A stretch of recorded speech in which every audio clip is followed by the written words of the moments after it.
Rain pounded against the abandoned warehouse on Miller Street as Claire Watson huddled in the corner with her few possessions. At 26 years old, she had never imagined her life would come to this, living in an empty building with cardboard boxes as furniture and a sleeping bag as her only comfort. 6 months ago, she had a good job as a graphic designer, a small apartment, a future. Then her mother got sick. Cancer. Claire spent everything she had on medical bills that insurance wouldn't cover. She quit her job to care for her mother full-time. And when her mother passed away 3 months later, Claire was left with nothing. No savings, no job, no family. The landlord evicted her. Friends disappeared when she could no longer afford to go out. And just like that, she was on the streets. She had been staying in this warehouse for 2 weeks now. It kept the rain out mostly, and no one bothered her here. But tonight the storm was fierce. Thunder shook the walls. Lightning lit up the broken windows. Claire pulled her thin jacket tighter and tried to sleep. Then she heard it, a whimpering sound coming from outside. At first, she thought it was the wind, but it came again, louder this time. Desperate, Claire got up and walked to the door. Through the rain, she could see something moving. A dog, a beautiful husky with blue eyes, soaking wet and shivering. The dog had no collar, no tag. It looked lost and terrified. Claire's heart broke. She knew what it felt like to be alone in a storm with nowhere to go. "Come here," she called softly. The dog looked at her with those piercing blue eyes, hesitant but desperate for shelter. Claire opened the door wider. "It's okay. I won't hurt you." The husky limped toward her, favoring its front right paw. When it reached the doorway, Claire could see a gash on its leg. It needed help. She guided the dog inside and used her only towel to dry it off. The dog was a male, young and well-groomed despite being lost. Someone loved this dog. Someone was probably looking for him. Claire examined the wound. It wasn't too deep, but it needed to be cleaned. She used her bottled water and a clean shirt to wash it. Then she tore strips from another shirt to bandage it. "I know it hurts," she whispered, "but you're going to be okay." The dog licked her hand, a gesture of trust and gratitude. Claire shared her meager dinner with him, half a sandwich she had gotten from a church earlier that day. The husky ate gratefully, then curled up beside her. For the first time in months, Claire didn't feel alone. She stroked the dog's soft fur and felt tears slide down her cheeks. "You're going to find your way home," she told him. "Someone is looking for you. I can tell you're loved." The dog rested his head on her lap, and they both fell asleep to the sound of rain. The next morning the storm had passed. Sunlight streamed through the dirty windows. Claire woke to find the husky still beside her. His paw looked better. The bleeding had stopped. "We need to find your family," Claire said. She didn't want to let him go, but she knew someone out there was heartbroken, looking for their beloved pet. She led the dog outside, intending to take him to an animal shelter. Maybe they could scan for a microchip. But as they stepped into the morning light, a black car pulled up. A young man in an expensive navy suit jumped out. His face was a mixture of relief and desperation. "Atlas!" he shouted. The husky's ears perked up. He turned toward the voice and his tail began to wag. The man ran toward them, dropping to his knees in front of the dog. "Oh, thank God. I've been looking everywhere for you." He hugged the husky tightly, his voice breaking with emotion. "I thought I'd lost you forever." Claire watched quietly, her heart both happy and sad. The man looked up at her.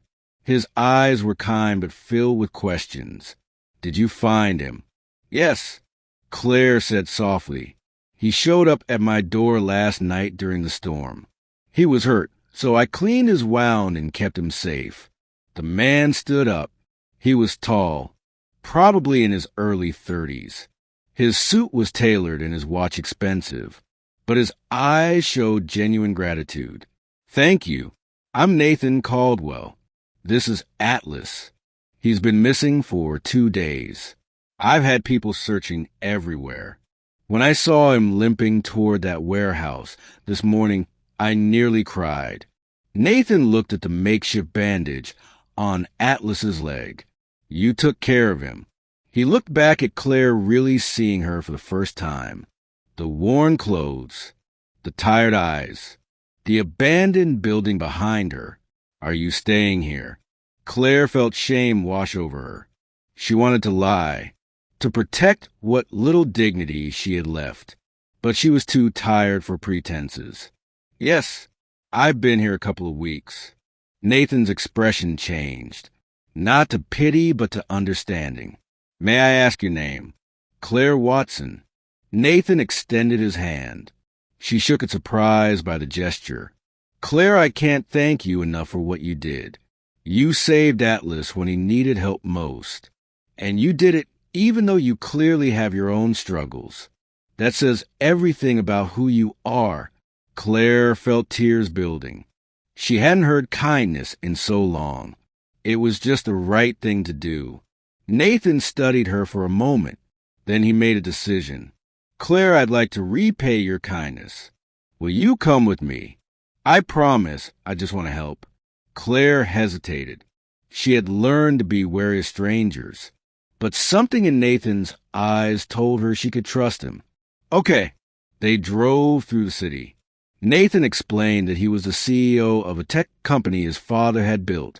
When his father passed away last year, Nathan inherited everything. Atlas had been his father's dog, the last piece of his dad he had left. When Atlas went missing, Nathan had been devastated. "You must think I'm ridiculous," he said.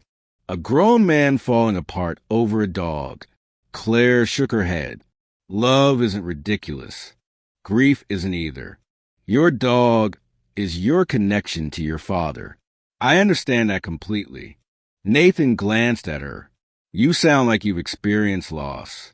"My mother passed 3 months ago. That's how I ended up where I am."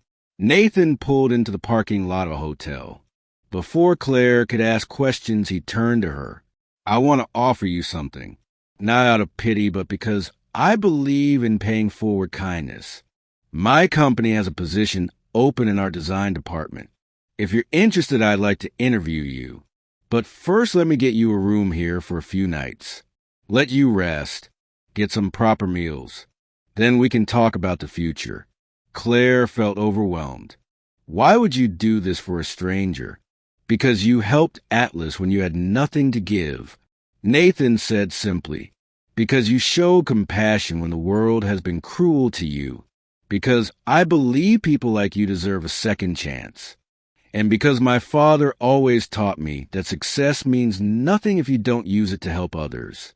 Over the next week, Nathan kept his word. He set Claire up in a hotel room, bought her new clothes, and arranged for her to interview at his company.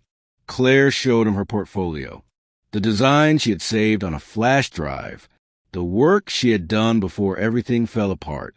Nathan was impressed. She was talented, creative, exactly what his team needed. He offered her a job, a real job with a salary that would let her get an apartment, rebuild her life. Claire accepted with tears streaming down her face. But Nathan did more than give her a job. He became a friend. He invited her to his home for dinner. His daughter Lily, who was 3 years old, fell in love with Claire immediately. The little girl would sit in Claire's lap as Claire told her stories. And Atlas never left Claire's side when she visited. The dog seemed to know she had saved his life. 6 months later, Claire stood in her new apartment.